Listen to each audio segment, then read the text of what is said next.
So, if you were tasked with writing a script about the ultimate, supreme creator of the universe, I feel like the temptation is usually to lean really heavily into the abstract. Oh, absolutely. Yeah, you picture this booming, disembodied voice echoing from the clouds or something. Right, Yeah. exactly. Or maybe like a blinding, formless cosmic energy that just vibrates through the whole galaxy.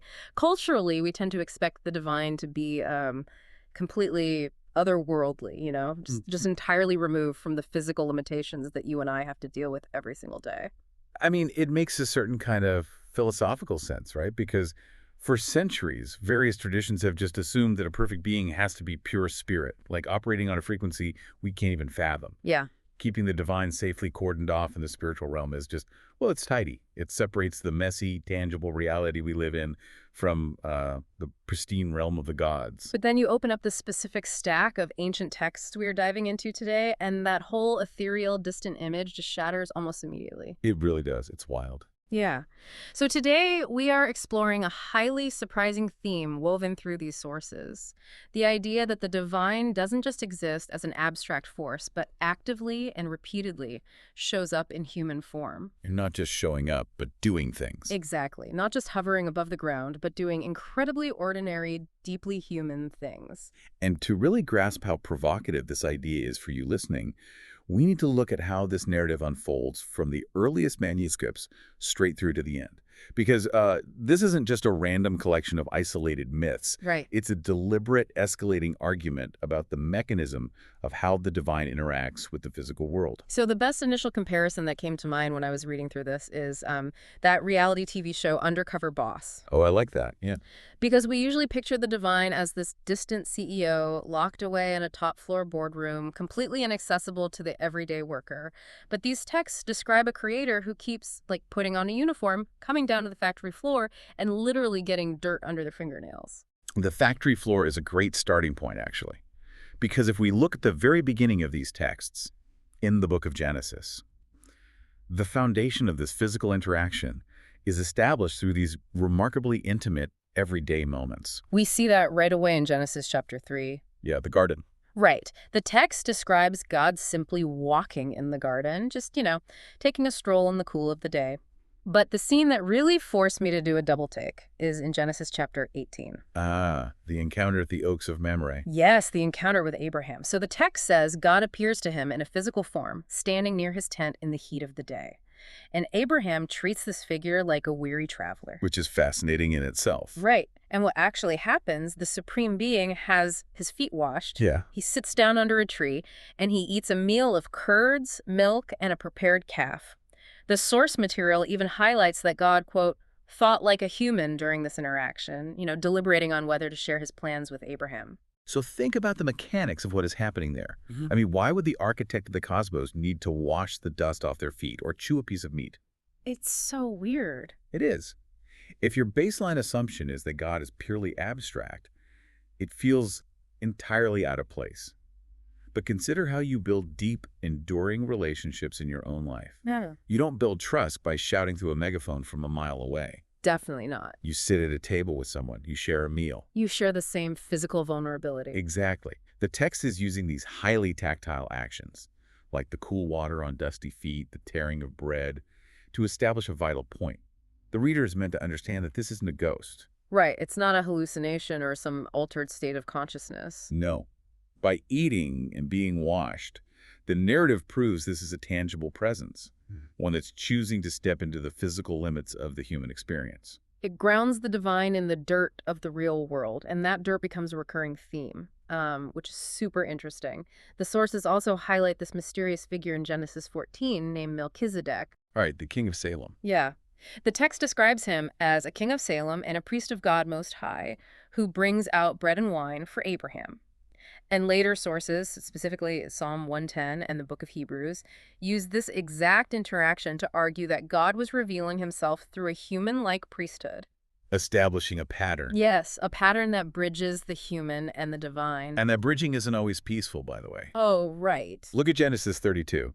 Jacob finds himself alone in the desert at night, and the text says a man wrestles with him until daybreak. Which is just wild to picture. It really is. And Jacob later names the place Peniel, saying, I saw God face to face, and yet my life was spared.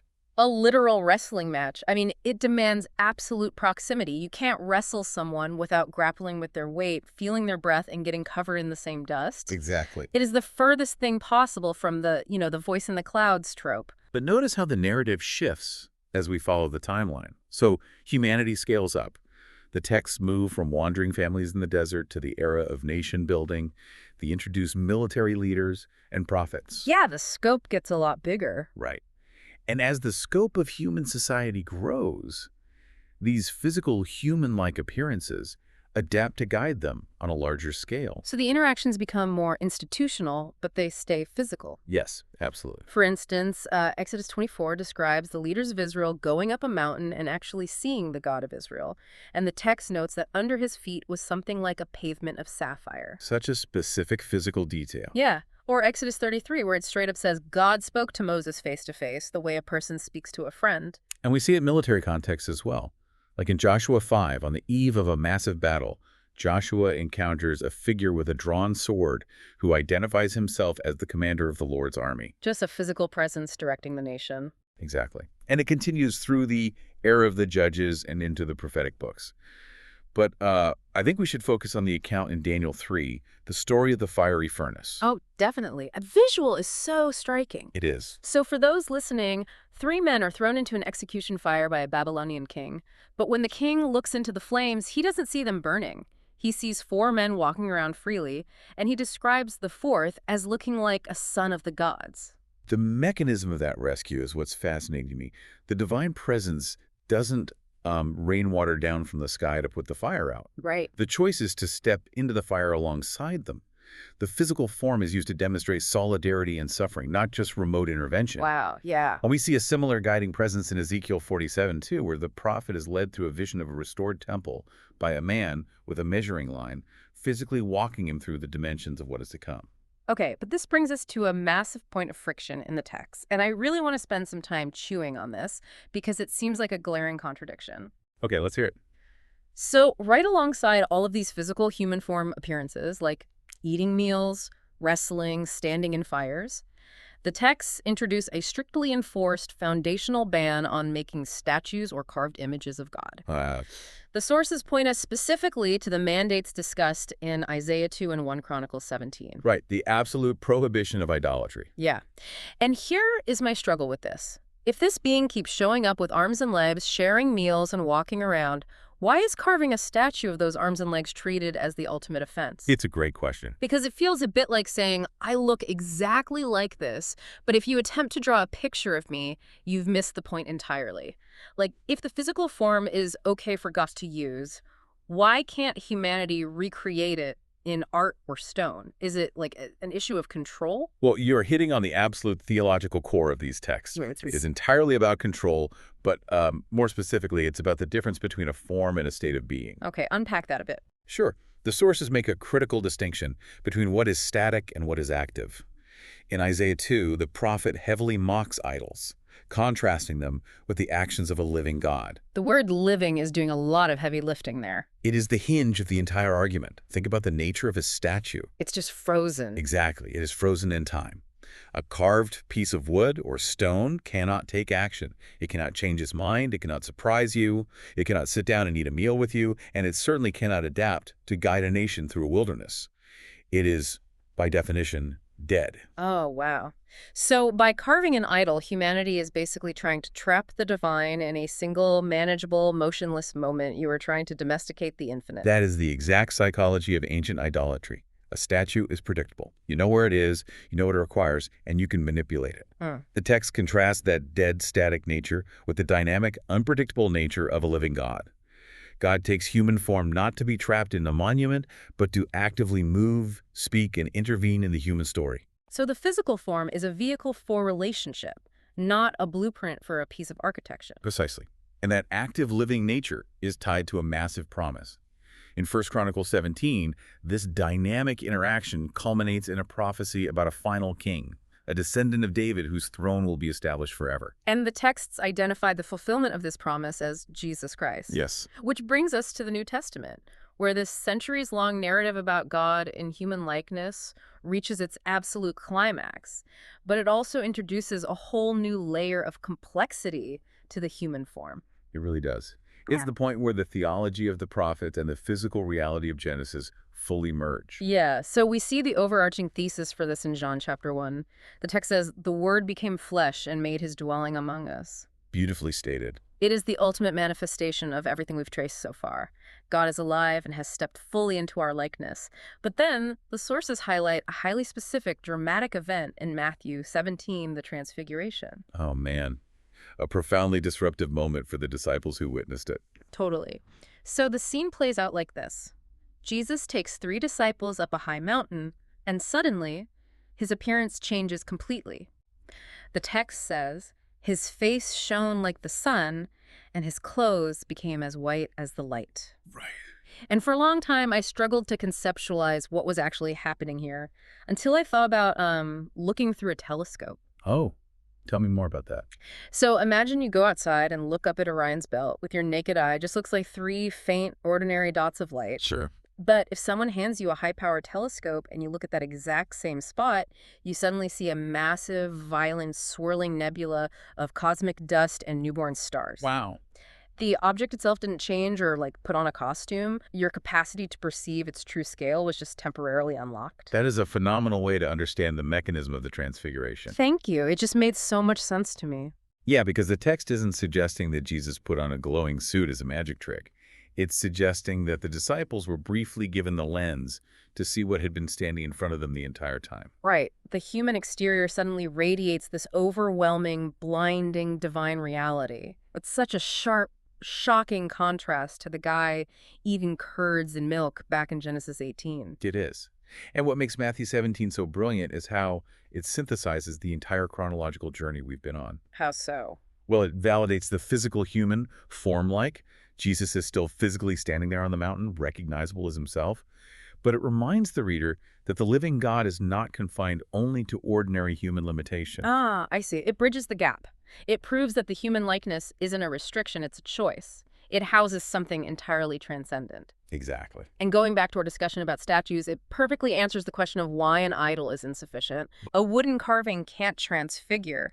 A statue can't show you the blinding, terrifying light of the cosmos 1 second, and then reach out a warm human hand to tell you not to be afraid the next. No, it can't. The living God can do both simultaneously. The infinite and the intimate, just held together in one form. So we reach this incredible climax, the ultimate blending of the physical and the divine. Yeah. But the chronological narrative of these texts doesn't end on the mountain.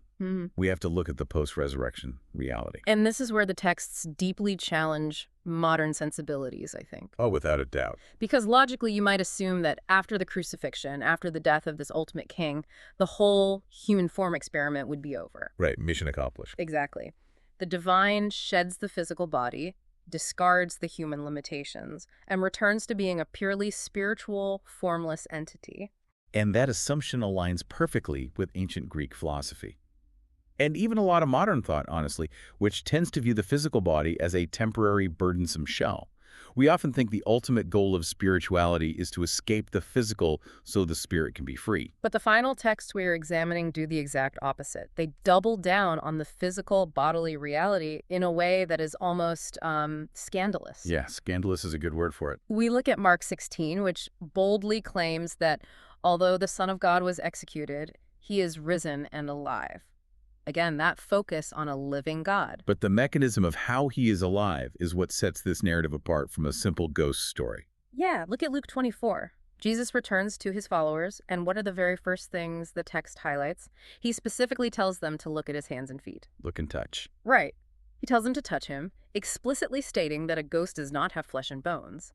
And then, to prove the point beyond a shadow of a doubt, he asks for something to eat, and he eats a piece of broiled fish right in front of them. It is an incredibly visceral, grounded scene.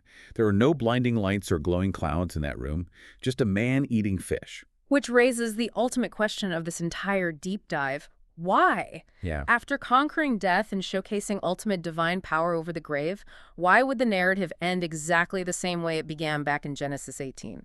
Why go back to eating a meal and proving you can be touched? Well, the text is deliberately looping back to the foot washing and the eating in Mm. Genesis to prove a monumental philosophical point. Okay, I'm listening. By eating the fish and demanding to be touched in Luke 24, the narrative confirms that the human form wasn't just a temporary costume. It wasn't a rental suit that the divine put on for 33 years and then tossed in the trash once the job was done. It's permanent. It's permanent. The text insists that this living God remains fundamentally, permanently connected to the tangible physical world.